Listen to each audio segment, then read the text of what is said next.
जंगल में बहुत ज़्यादा ठंड थी। रानू चिड़िया खुद को ठंड से बचाने के लिए एक पेड़ में छेद कर रही थी। थोड़ी ही दूर कौवों का घोंसला था। कौवा और कौवी रानू चिड़िया को देख रहे थे। कालू जी जाएं, उस चिड़िया को रोकें। उसकी टकटक की आवाज़ से मुझे बहुत बेजारी हो रही है। ना जाने कहां कहां से आ जाते हैं राह जाते पक्षी हमें तंग करने के लिए। मैं अभी उस चिड़िया को भगाता हूँ। कालू कौवा जाता है और चिड़िया को घूर कर कहता है, चल भाग भाग जा यहाँ से। तेरी वजह से मेरी पत्नी के कानों में दर्द शुरू हो गया है। कौवे भैया, मैं तो पेड़ में छेद कर रही, मैं ढोल थोड़ा बजा रही हूँ। मैं अपने लिए घर बना रही हूँ। आपको क्या एतराज़ है? यहाँ कोई घर नहीं बनाएगा, यहाँ सिर्फ हमारा घर है। इस इलाके के फल मैं और मेरी पत्नी ही खाते हैं। अगर तुम यहाँ रहोगी तो तुम यहाँ से फल भी खाओगी, इसलिए हम किसी को यहाँ रहने की इजाज़त नहीं देते। ठीक है कौवे भैया, मैं चली जाती हूँ, लेकिन याद रखना, हम पक्षियों को हमेशा एक दूसरे की ज़रूरत होती है। पड़ोसियों का साथ किसी न किसी वक्त काम आ ही जाता है। रानू चिड़िया वहाँ से उड़ जाती है। ठंडी हवा में उड़ना बहुत मुश्किल था। रानू चिड़िया बहुत मुश्किल से उड़ती हुई एक अनार के पेड़ पर जाकर बैठ जाती है। ये अनार का पेड़ मेरे लिए ठीक है, मैं इसी अनार के पेड़ को अपना घर बना ले। अनार के पेड़ पर पके हुए अनार लगे थे। रानू चिड़िया एक अनार में छेद करती है। रानू चिड़िया अनार का रस पी लेती है और उस अनार के छिलके को अपना घर बनाकर अंदर बैठ जाती है। अभी थोड़ी ही देर हुई थी कि कौवा वहाँ भी पहुँच जाता है। मुझे पता था चिड़िया, मुझे पता था तुम कोई ना कोई चालाकी जरूर करोगी। चलो निकलो इस अनार के घर से, ये अनार का पेड़ भी मेरा है। कौवे भैया, मैं जहाँ भी जाती हूँ तुम मेरे पीछे ही आ जाते हो। क्या पूरा जंगल ही तुम्हारा है? क्या हम पक्षियों को इस जंगल में जीने का हक नहीं? तू जाती है या लगाऊं मैं एक दो? चलो भागो। कहाँ नहीं, ये फलदार सारे पेड़ मेरे हैं। बेचारी चिड़िया डर जाती है और अनार के फल से निकलकर वहाँ से उड़ जाती है। रानू चिड़िया सोचती है कि अब वो कहीं छुप कर घर बनाएगी जहाँ कालू कौवा उसे ढूंढ ना सके। एक घना पेड़ था। रानू चिड़िया उस घने पेड़ के पत्तों में छुपकर बैठ जाती है। इस घने पेड़ में मुझे घर की भी ज़रूरत नहीं है। ये पेड़ घना है, ये मुझे ठंड से बचाएगा और मैं कौवे से भी बची रहूँगी। कालूपति जी, मुझे ठंड लग रही है। जाओ सूखी लकड़ियाँ ढूंढ कर लाओ और मेरे लिए आग जलाओ। ठंड तो मुझे भी बहुत ज्यादा लग रही है। मैं अभी जंगल से सूखी लकड़ियाँ लेकर आता हूँ। कालू कौवा सूखी लकड़ियाँ लेने घने जंगल जाता है। जैसे ही कालू कौवा घने जंगल में पहुँचता है, तेज बारिश शुरू हो जाती। कालू कौवा बारिश से बचने के लिए पेड़ की एक डाल पर बैठ जाता है। कालू है लेकिन पक्षी तो है, कोई बात नहीं, काम चलेगा। आज मैं इस कौवे को खाकर ही अपना पेट भर लूँगा। बारिश हो रही है, ऐसे मौसम में मुझे कोई और पक्षी नहीं मिलेगा। बड़ी चील ऐसे सोचकर कालू कौवे की तरफ बढ़ती है और पीछे से जाकर कालू कौवे को गर्दन से पकड़ लेती है। चील जी, मुझे छोड़ दो, मुझे छोड़ दो। मैं तो जंगल सूखी लकड़ियाँ लेने आया था। कौवे के बच्चे, अगर तुझे छोड़ दूँगी तो खाऊंगी क्या? मैं भूखी हूँ, मैं 2 दिन से भूखी हूँ। अब तुझे खाकर अपना पेट भरूंगी। दूसरे पेड़ के पत्तों में रानू चिड़िया छुपी हुई थी। रानू चिड़िया ये सब देख रही थी। रानू चिड़िया खामोशी से छुपी रहती है और बड़ी चील कालू कौवे को उठाकर ले जाती है। मुझे इस कौवे को चील से बचाना होगा। वो कौवा बुरा ही सही, लेकिन है तो मेरे जैसा पक्षी। मैं उसकी मदद करती हूँ। रानू चिड़िया भी चील के पीछे पीछे उड़ती है। चील कालू कौवे को अपने घर ले जाती है और उसे लकड़ी के साथ बांध देती है। काले कौवे, चिंता ना करो, मैं तुझे शाम को खाऊंगी। अभी मैं अपनी बहन से मिलने जा रही हूँ। आराम से बैठे रहना, अगर ज्यादा कहेंगी तो शाम से पहले ही मारे जाओगे। बड़ी चील घर का दरवाज़ा बाहर से बंद करती है और अपनी बहन से मिलने चली जाती है। रानू चिड़िया कौवे को बचाने के लिए बारिश में भीग रही थी। रानू चिड़िया एक पेड़ के पीछे छुपी चील को देख रही थी। जैसे ही चील जाती है, कालू चिड़िया जल्दी से दरवाजे पर आती है और दरवाजे की कुंडी खोलकर घर में चली जाती है। चिड़िया चिड़िया, मुझे बचाओ, मुझे बचा लो, चील मुझे खा जाएगी। कव्वे भैया चिंता ना करें, मैं आपकी जान बचाने ही यहाँ आई। रानू चिड़िया जल्दी से कालू कव्वे की रस्सी खोलती है और काले कव्वे को लेकर वहाँ से उड़ जाती है। दोनों फिर से घने जंगल में पहुँच जाते हैं। चिड़िया, मैं बहुत शर्मिंदा हूँ, आपने मेरी जान बचाई। अगर आज आप ठीक समय पर ना आती तो अब तक मैं मर गया होता। कव्वे भैया, मैंने कहा था ना कि पक्षी ही एक दूसरे के काम आते हैं। आपको अपनी ताकत पर घमंड था। आपने मुझे डराया, धमकाया और मुझे अपने पास घर नहीं बनाने दिया। अब देखें, मैंने ही आपकी जान बचाई है। फिर कालू कौवा रानू चिड़िया से माफ़ी मांगता है और उससे दोस्ती कर लेता है। प्यारे दोस्तों, इस कहानी को लाइक, अपने दोस्तों के साथ शेयर और चैनल को सब्सक्राइब करना बिल्कुल मत भूलना। आपका धन्यवाद। ताकि ऐसी कहानियाँ सुनने के लिए YouTube सर्च बार में रानू चिड़िया की कहानी लिखें या फिर ये बटन दबाकर बोलकर कहें रानू चिड़िया की कहानी। किसान के खेत में छुपकर बैठे हुए कौवा और कौवी मजे मजे से मकई के भुट्टे खा रहे थे। गौरी, किसान पर भी नजर रखना, ऐसा ना हो कि किसान पकड़ ले और हमें पेड़ से उल्टा लटका दे। कालू चुप कर जा, मेरा मजाक खराब ना करो, किसान अभी नहीं आएगा। कौवे जी भरकर मकई के भुट्टे खाते हैं और जाते समय 2-4 भुट्टे साथ भी ले जाते हैं।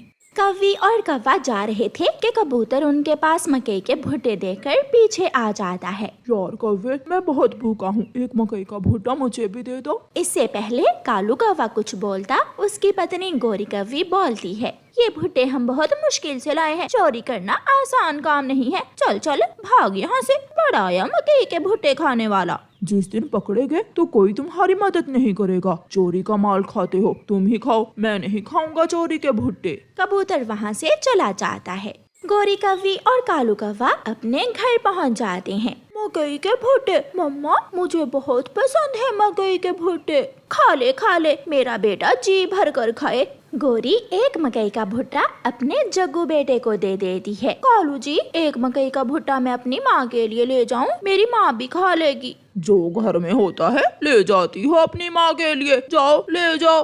माँ भी तो हमारे लिए लड्डू बना कर लाती हैं। साल में एक बार और भोजन लेती है सारा साल। गौरी मकई का भुट्टा लेकर अपनी माँ के पास चली जाती है। गौरी बेटी, ध्यान से चोरी किया करो, इंसान बहुत जालिम होता है। तुम्हारे पिताजी को इंसान ने ही बंदूक की गोली से मारा था। माँ आप चिंता न करें, आपकी बेटी और दामाद कालू जी बहुत समझदार चोर हैं। हम छुप कर खेत में बैठ जाते हैं और किसान की नजर से ओझल ही रहते हैं। फिर गौरी की माँ मकई का भुट्टा आग पर भूनती है। माँ, भुना हुआ मकई का भुट्टा तो बहुत स्वादिष्ट है, इसका स्वाद तो अलग ही है। कल से मैं और कालू भी मकई भून कर ही खाया करेंगे। शाम को जब गौरी कौवी अपने घर जाती है तो बहुत खुश थी। कालू जी, माँ जी से एक नया तरीका सीख कर आई हूँ मैं। क्या? मुझे भी बताओ। हम कल मकई के भुट्टे आग पर भून कर खाएंगे, फिर देखना कितना मजा आएगा, तुम अपने पंख चाटते रह जाओगे।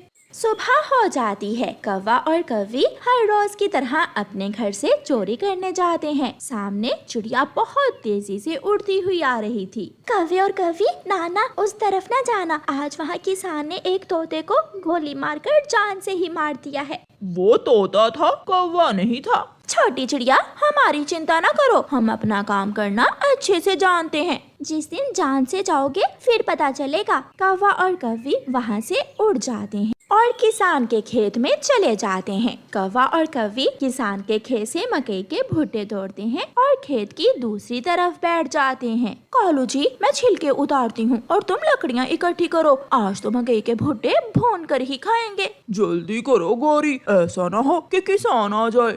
कौवा और कौवी आग जलाते हैं और मकई के भुट्टे भूनना शुरू कर देते हैं। मेरे खेत से ये धुआं क्यों निकल रहा है? किसान आग का धुआं दूर से ही देख लेता है और खेत की तरफ भागता है। तो ये काले कौवे हैं जो मेरी मकई चोरी करके मेरे ही खेत में भून कर खाते हैं। किसान बंदूक लेकर आता है और और निशाना बनाता है। गोली सीधी जाकर गोरी कव्वी के पंख पर लगती है। कालू कालू मुझे बचाओ, मुझे बचाओ। लेकिन कालू कौवा तो उड़कर साथ वाले पेड़ पर बैठ जाता है और गोरी कव्वी अपनी जान से जाती है। शाम के बाद कालू कौवा अकेला ही जंगल की तरफ जाता है। कालू भैया, गोरी कहाँ है? मर गई चिड़िया। गोरी को किसान ने बंदूक की गोली से मार दिया। अगर हमने सुबह तुम्हारी बात मानी होती तो आज मेरी गोरी पत्नी जी जान से ना जाती। कौवे भैया, इसीलिए तो कहते हैं कि लालच बुरी बला है। चिड़िया का छोटा सा बच्चा था। जब बच्चे छोटे हों तो एक माँ को बच्चे को संभालना होता है और घर के कामकाज भी करने होते हैं। चिड़िया का बच्चा बहुत रोए जा रहा था। चुप कर जा मेरे बच्चे, मैंने अभी दाना लेने भी जाना है। चुप कर जा मेरे बच्चे। बहुत मुश्किल से चिड़िया अपने बच्चे को चुप करवाकर अभी घर से निकली ही थी कि बच्चा फिर से उठ जाता है और रोने लगता है। माँ बेचारी फिर से घर में वापस आती है और फिर से उसे अपने गले से लगाकर सुलाने लगती है। एक दिन चिड़िया भोजन की खोज करते करते इंसानों की बस्ती की तरफ निकल जाती है। किसान के घर में जाकर चिड़िया एक पेड़ पर बैठ जाती है। किसान की पत्नी का बेटा रो रहा था। किसान की पत्नी जल्दी से बच्चे के मुंह में निप्पल देती है। बच्चा चुप कर जाता है और किसान की पत्नी फिर से अपने काम में मगन हो जाती है। ये सब देखकर चिड़िया बहुत हैरान होती है और वो किसान की पत्नी के पास जाती है। माँ जी, आपकी तरह मेरा भी एक छोटा सा बच्चा है जो बहुत रोता है। मैं बहुत मुश्किल से दाना लेने आती हूँ। चिड़िया, तुम भी मेरी तरह अपने बच्चे को निप्पल दे दिया करो। ऐसे बच्चा अपनी माँ को अपने पास ही समझता है और चुप कर जाता है। मगर मेरे पास तो ऐसी कोई चीज नहीं है माँ जी। ठीक है, मैं तुम्हें एक नई निप्पल दे देती हूँ, तुम वो ले जाओ, इससे तुम्हारा काम आसान हो जाएगा। फिर किसान की पत्नी चिड़िया को निप्पल दे देती है और चिड़िया खुशी खुशी जंगल वापस चली जाती है। चिड़िया का बच्चा रो रहा था। चिड़िया जैसे ही वो निप्पल अपने छोटे से बच्चे के मुंह में देती है, वो तुरंत चुप कर जाता है और खेलने लगता है। मेरा काम तो बहुत आसान हो गया, अब मुझे कोई चिंता नहीं है, मैं आराम से दाना लेने जा सकूंगी। फिर उस दिन के बाद चिड़िया का जब जी चाहता निश्चिंत होकर दाना लेने चली जाती। चिड़िया चिड़िया, मेरा जग्गू तो मुझे 1 मिनट के लिए भी कहीं जाने नहीं देता, तुम कैसे भोजन लेने आ जाती हो? चिड़िया गोरी कव्वी को निप्पल के बारे में बताती है। जब से मुझे किसान की पत्नी ने वो निप्पल दी है, तब से मुझे कोई चिंता नहीं है। मैं अपने बच्चे के मुंह में वो निप्पल देकर आराम से दाना लेने आ जाती हूँ। गोरी बहुत हैरान होती है। कालू, जैसे भी हो मुझे वो निप्पल चुरा कर ला कर दो, मैं भी तो देखूं उसमें क्या ऐसा जादू है जो बच्चे को चुप करवा देती है। मैंने अभी चिड़िया को नदी की तरफ जाता हुआ देखा है। मैं अभी चिड़िया के घर जाता हूँ। कालू कौवा तुरंत घर से निकलता है और चिड़िया के घर चला जाता है। कालू कौवा चिड़िया के बच्चे के मुंह से निप्पल निकाल लेता है। बच्चा रोने लगता है, मगर कालू जल्दी से वहाँ से भाग जाता है। चिड़िया जब घर आती है तो बच्चा रो रहा था। मेरे बच्चे की निप्पल कहाँ गई? मैं तो अपने बच्चे के मुंह में निप्पल देकर गई थी। चिड़िया परेशान हो जाती है। उधर गोरी कव्वी ने वो निप्पल अपने जग्गू के मुंह में दे दी थी, जो निप्पल मुंह में लिए आराम से खेल रहा था। ऐसे गोरी बहुत खुश होती है। गोरी कव्वी तो अब अपने बेटे के मुंह में वो निप्पल देकर सारा दिन आवारा फिरने लगी। गोरी कव्वी परवाह न करती, ऐसे ही मक्खियों से भरी हुई, कीटाणुओं से भरी हुई निप्पल वो जग्गू के मुंह में देती और सैर सपाटे करने निकल जाती। फिर एक दिन गोरी कव्वी का बेटा बीमार हो जाता है। गोरी बहुत परेशान हो जाती है। वो अपने बेटे को लेकर बुलबुल के पास जाती है। क्या तुम अपने बेटे को निप्पल देती हो? हाँ बुलबुल, क्या करूं? ऐसे तो मेरा जग्गू बहुत रोता है और मुझे बहुत तंग करता है। इसलिए तो तुम्हारा बेटा बीमार हो गया है, क्योंकि तुम सफाई का ख्याल नहीं रखती हो। गंदी और कीटाणु वाली निप्पल तुम ऐसे ही अपने बेटे के मुंह में दे देती हो।